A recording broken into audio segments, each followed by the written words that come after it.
अभी आप यही सोच रहे होंगे ना, सावन चल रहा है, बिना प्याज लहसुन के पकोड़े कैसे बनाएं। तो चलिए मैं आपके लिए लेकर आ गई हूँ बिना प्याज लहसुन के ब्रेड पकोड़ा, वो भी बिल्कुल हलवाई स्टाइल। बहुत ऐसे लोग होते हैं ना जो सावन में लहसुन प्याज नहीं खाते हैं।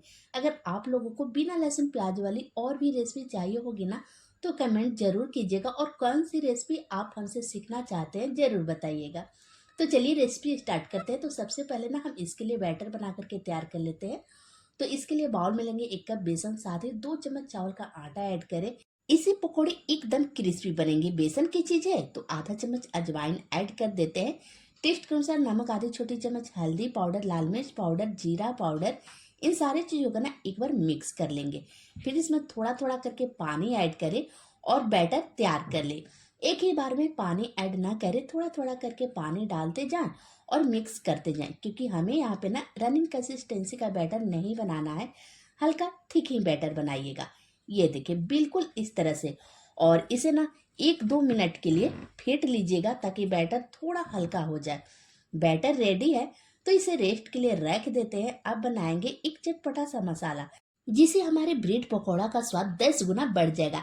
तो इसके लिए मिक्सी जार में ऐड करेंगे 2 से 3 हरी मिर्च, अदरक, आधी छोटी चम्मच काली मिर्च, जीरा ऐड करें, 1 चम्मच साबुत धनिया, आधी छोटी चम्मच सौंफ और थोड़ा सा हरा धनिया का डंठल होगा ना वो ऐड कर लीजिए।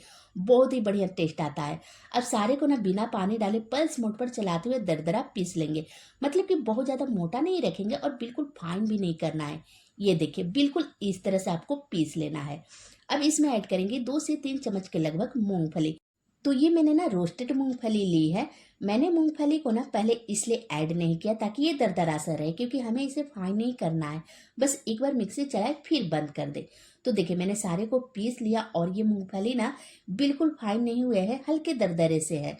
तो ये हमारा चटपटा सा मसाला तैयार है। अब गैस पर चढ़ाएंगे पैन, इसमें ऐड करेंगे 2 चम्मच के लगभग तेल, आधी छोटी चम्मच जीरा ऐड करें और जो अभी मैंने मसाले तैयार किए थे ना, सारा यहीं पर डाल देंगे और अब इसे अच्छे से भून लेंगे। बहुत लोग ना सावन में लहसुन प्याज नहीं खाते हैं, इसलिए मैंने ऐड नहीं किया है। पर हाँ, अगर आप डालना चाहते हैं तो प्याज को पहले भून ले, फिर ये मसाले ऐड करें। तो यहाँ पे मसाले अच्छे से भून गए हैं। अब इसमें ऐड करेंगे हल्दी पाउडर और इसे भी थोड़ी देर के लिए भून लेंगे, बस कुछ सेकंड के लिए, ताकि हल्दी की कच्चापन खत्म हो जाए। अब इसमें ऐड कर देते हैं उबले हुए आलू। आलू को ना मैंने पहले ही उबाल करके ठंडा करके फ्रिज में रख दी थी लगभग 1 घंटे के लिए। और अब इसे ऐसे हाथों से ही तोड़ करके ऐड कर देंगे। फ्रिज में आलू को रख देने से ना स्टफिंग चिपचिपी नहीं होती, मतलब कि आलू लेस नहीं छोड़ते हैं। तो आलू को मसालों के साथ अच्छे से मिक्स करते हुए 1 से 2 मिनट के लिए और भून लेंगे। और हाँ, नमक भी पहले ऐड ना करें। जब मसाले आलू वगैरह अच्छे से मिक्स हो जाए ना, मतलब कि भून जाए, तब ऐड कीजिएगा। तो यहाँ पे आप देख सकते हैं मसाले के साथ आलू बढ़िया से मिक्स हो गया है और क्या बढ़िया स्टफिंग दिख रही, एकदम शानदार। अब यहीं पर ऐड करेंगे टेस्ट के अनुसार सादा नमक, काला नमक और आमचूर पाउडर और बारीक कटा हरा धनिया। चाहे तो आप चाट मसाला या नींबू का रस भी ऐड कर सकते हैं, पर गैस बंद करने के बाद ही नींबू का रस ऐड कीजिएगा। अच्छे से मिक्स कर लेंगे। और अब सारी चीजें अच्छे से मिक्स हो गई है ना, तो गैस का फ्लेम बंद कर देंगे और यहीं पर ऐड करेंगे आधे नींबू का रस। तो ये हमारा बहुत ही टेस्टी चटपटी आलू मसाला बन करके रेडी है। तो एक बार मिक्स कर लेते हैं और इसे एक प्लेट में निकाल लेंगे ताकि ये जल्दी से ठंडा हो जाए। अब आपको जितनी भी पकौड़े बनाने हो ना, उस हिसाब से ब्रेड ले लीजिएगा। और देखिए मैंने ब्रेड पकौड़े के लिए ना व्हाइट ब्रेड लिया है, आप चाहे तो मल्टीग्रेन या फिर ब्राउन ब्रेड भी ले सकते हैं।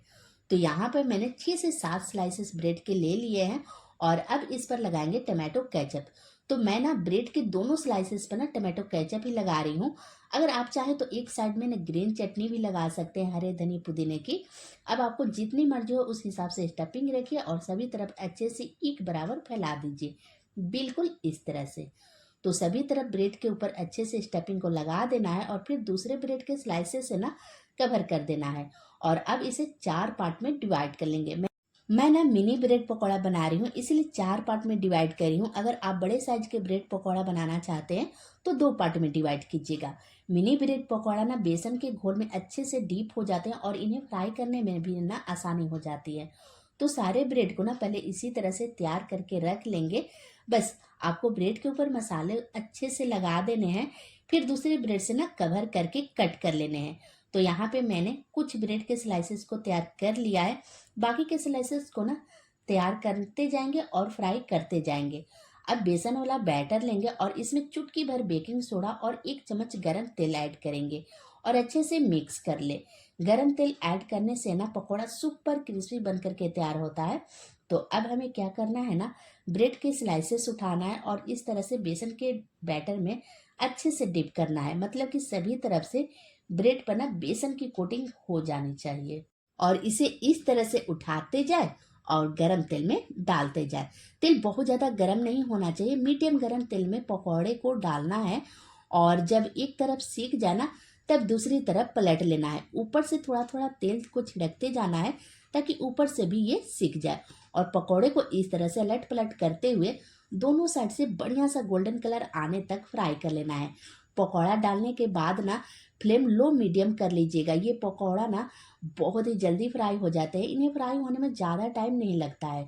तो यहाँ पे पकौड़े अच्छे से फ्राई हो गए हैं। अब इसे बाहर निकाल लेंगे और सारे पकौड़े को ना इसी तरह से फ्राई करके तैयार कर लेंगे। तो ये लीजिए, बहुत ही tasty yummy yummy bread pakora बन करके बिल्कुल तैयार है। आप इस ब्रेड पकौड़ा को हरी चटनी के साथ, टमाटो सॉस के साथ या अपने पसंद के किसी भी सॉस के साथ सर्व कर सकते हैं। आप इसे बच्चों के लंच बॉक्स में भी दे सकते हैं, शाम की चाय के साथ भी बना सकते हैं। बहुत ही टेस्टी क्रिस्पी पकौड़े बन करके तैयार होते हैं। मैं आपको एक कट करके भी दिखा दे रही हूँ। ये देखिए, काटने से ही पता लग रहा होगा कि कितना ज़्यादा ये क्रिस्पी पकौड़े बन करके तैयार हुए हैं और देखने में भी बहुत ही शानदार गजब का लग रहा है और खाने में सुपर क्रिस्पी, सुपर टेस्टी। तो एक बार आप भी जरूर से ट्राई कीजिए। रेसिपी पसंद आए तो वीडियो को लाइक शेयर कर दीजिए। यूट्यूब पर देख रहे हैं तो सब्सक्राइब कीजिए और फेसबुक पर देख रहे हैं तो फॉलो जरूर कीजिए। फिर मिलते हैं एक नई रेसिपी के साथ, तब तक के लिए जय हिंद, जय भारत।